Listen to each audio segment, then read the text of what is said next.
working on a Ford Transit EcoBoost 3.5 liter, I think, twin turbo EcoBoost engine, and changing the spark plugs. Upon buying the spark plugs and installing them, we were getting a transmission problem.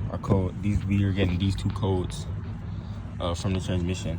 We were wondering what it was, so we changed it back to the old spark plugs that we had, and then the problem went away. So we took out the spark plugs, and upon observing, we figured out these are the spark plugs that we bought. We figured out that these were fake.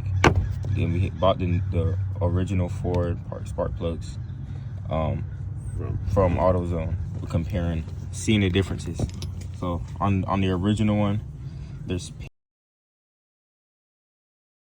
paint or like a marking on the top, and the lines, you can see that on the original Ford ones the lines are thicker, and on the fake ones they're thinner.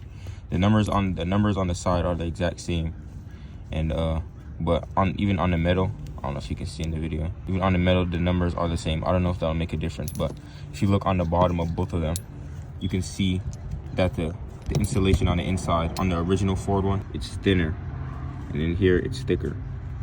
And even the dial, the end is thinner and thicker, and on the original Ford it's thinner. And they're supposed to come pre-gapped. The gap is supposed to be 0.30, and on the ones that we bought off of eBay, they were 0.45, which is way out of spec. Just making the video to help anybody that's having the same problem. Don't buy fake spark plugs, and buy real ones.